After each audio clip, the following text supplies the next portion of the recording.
भारतीय जनता पार्टीमध्ये किंवा तरुण सहकार्यांचं मी भारतीय जनता पार्टीत स्वागत करत आहे. सगळ्यांनी एकदा टाळ्या वाजवून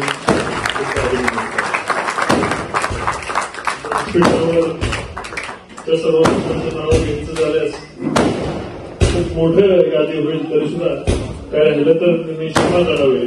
उपस्थित जयकुमारजी, उपस्थित असणारे मित्र अमित, सचिन,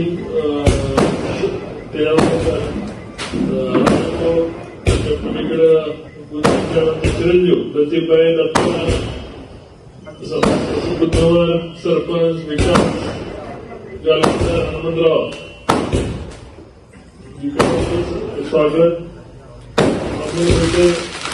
आणि कोणाचं नाव घ्यायचं असल्यास मला क्षमा करावे. खाली व्यासपीठासमोर असणारे माझे सर्व जुने सहकारी या ठिकाणी रवी आहे, माझे सरपंच इंगळे, नवा आहे, हवालदार आहेत, दादा आहेत, माझं भंडारे आमचं, सर्वांचं मी नाव घेणं अपेक्षित आहे. ज्यांनी ते या भागाचे तरुण नेतृत्व सचिन नवरे यांच्यासाठी एकदा सगळ्यांनी टाळ्या वाजवल्या. मी पुन्हा एकदा आपल्या सर्वांना आश्वासन करू इच्छितो की झिरपवाडीमध्ये आपण चांगल्या पद्धतीने कामाची सुरुवात केली. मध्यंतरी दिशा भटकली, वादविवाद झाले, भांडणं झाली, मारामाऱ्या झाल्या, अनेक भानगडी झाल्या. तरी सुद्धा लोकसभेच्या काळामध्ये आपण विकास कामं द्यायचा प्रयत्न केला, विकास कामं दिले, रस्ते दिले, अनेक अडचणींना मागे काढण्याचा प्रयत्न केला. तर झिरपवाडी अजून सुद्धा झिरपवाडी जर गावाच्या कडेला असतं तर झिरपवाडी शेती करत आणि त्या शेताला पाणी द्यायचा शब्द पुढच्या डिसेंबरपर्यंत, हा डिसेंबर नाही, पुढच्या डिसेंबरपर्यंत त्या शेताला पाणी द्यायचा शब्द रणजित निंबाळकर आज करतो. आदरणीय महाराष्ट्र राज्याचे मुख्यमंत्री देवेंद्रजींच्या उपस्थितीत या नवीन 950 कोटी रुपयाच्या या कॅनलच्या कामाचा शुभारंभ होणार आहे. आणि आपल्याला खऱ्या अर्थाने दुष्काळी भाग इथनं दुधेवाडीपर्यंत, घाटापर्यंत, इथनं आंधुरपर्यंत, खाली कुरोलीपर्यंत हा सगळ्या भागाचं कल्याण या निरादेवगडच्या माध्यमातून होणार. तुम्ही बघितलंय की आता हा नवीन रस्ता पुढच्या 8 दिवसात चालू होईल. हा 4 लेन रस्ता आपण मंजूर करून घेतला गडकरी साहेबांकडून. त्याचं काम आता चालू होत आहे.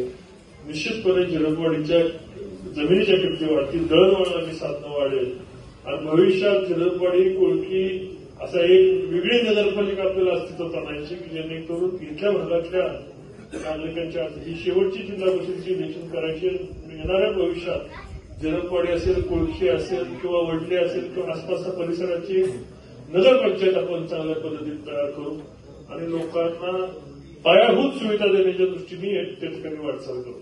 मला सचिनला अगदी लहान असल्यापासून तिची सुरुवात असल्यापासून ओळखतो.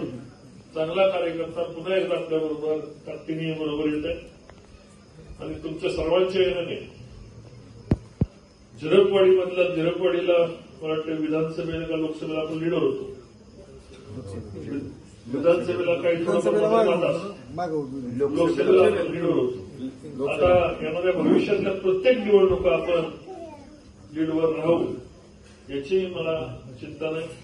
आमचे मित्र गुंजवणे साहेब आता रिटायर होऊन आलेले रत्तावले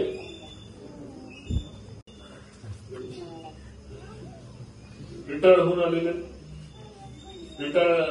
हात्यात असताना सुद्धा आमचा संपर्क रोज असायचा. कारण मतदारसंघातच त्यांनी मला काळ काढला. करमाळ असेल, सोलापूर असेल. कारण आम्ही सांगितलं लवकर रिटायर व्हावं, मला इथं साथ द्यायला तुमची उपयोगी पडेल. आता साहेबांना इथं सांगणे का आता जाणे तिथनं काय गाव सोडून जायचं मार्ग काढून आता. आणि आपण सर्वांनी म्हणजे या परिसराचा विकास करणं, या भागाचा विकास करणं, अंतर्गत गटार असतील, महिलांना आज ज्या घरामध्ये पाणी नसेल त्या घरामध्ये पाणी पोचवणं असेल, गटाराचं व्यवस्थापन असेल, गाव निर्माण खड्ड्यात आहे. पाऊस आला की इथं पूर्वी तालीम होते तर ग्रामपंचायत कार्यालय हा आणि त्या ठिकाणी मोठ्या प्रमाणात पाणी साठतं. तर पाण्याचं व्यवस्थापन आपल्याला चांगल्या पद्धतीने करावं लागणार आहे. झिरपवाडी परिसरामध्ये हॉटेल जास्त झालेले. रात्री काय तर दारू म्हणताना काय मद्यपान करून जाणाऱ्या लोकांची संख्या सुद्धा खूप जास्त आहे. त्यांना सुद्धा हॉटेलचं व्यवस्थापन सुद्धा व्यवस्थित पद्धतीने पार पाडावं लागणार आहे. आणि एकंदरच कधी हे शहराला जाऊन मिसळत आणि कधी हे शहरात त्याचं रूपांतर होईल सांगता येणार नाही. अशा काळामध्ये आपण सर्वजण तरुण एकत्र येऊन या भागाला आवश्यक असणाऱ्या सुविधा हक्काने आपले आमदार सचिन पाटील या ठिकाणी हे सचिन पाटील आहे, त्याचा आमदार पण सचिन पाटील आहे. तरुण तर आपल्याला आमदार मिळालेले आहे आणि त्यांच्या रूपाने आपण आपल्याला या तालुक्याची संपूर्ण वर्चस्व सत्ता सचिन पाटलांच्या रूपाने आपल्याला मिळालेली आहे. निश्चितपणे सत्तेचा वापर करून सर्वसामान्यांना जे केंद्र सरकारच्या योजना आहेत, मग नसलेल्या योजना सुद्धा आपण राबवल्या, सायकल वाटप असेल, अनेक योजना आपण मध्यंतरीच्या काळात राबवल्या. पण बहुतांशी आज लाडकी बहिणीची योजना आहे. तुमच्या 1 रुपयात तुम्हाला पीक हमी आहे, आयुष्यमान 5 लाखापर्यंत आहे, रेशनिंगचं धान्य फुकट आहे, बांधकाम कामगाराची योजना आहे, घरकुल आहे. आता घरकुल 2 लाखापर्यंत रक्कम मिळते. अनेक योजना राज्य आणि केंद्र सरकारच्या एकत्रित म्हणून राबवल्या गेल्या पाहिजे. त्याचा जास्तीत जास्त फायदा सर्वसामान्य गोरगरिबांना या ठिकाणी मिळाला पाहिजे.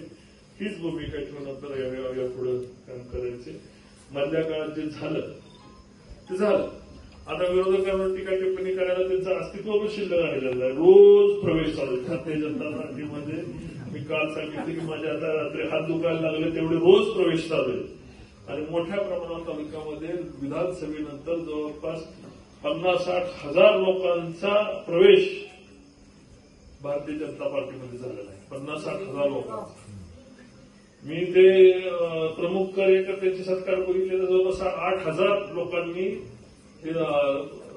रामराजेंना सोडून विधानसभा झाल्यावर इथं प्रवेश केला. 8,000 पेक्षा जास्त भारतीय जनता पार्टीच्या पक्षात गेले आणि असंख्य संख्येने कार्यकर्ते जवळपास 50 ते 60 हजार लोकांचा प्रवेश या ठिकाणी झालेला आहे. शहरामध्ये असं फलटण शहरामध्ये असं गल्ली नाही की तिथं आता भारतीय जनता पार्टीचं वर्चस्व नाही, अशी गल्ली नाही. आणि एकही नगरसेवक आणि एकही जिल्हा परिषद पंचायत समितीचा सदस्य हे विरोधकांचा निवडून येणार नाही.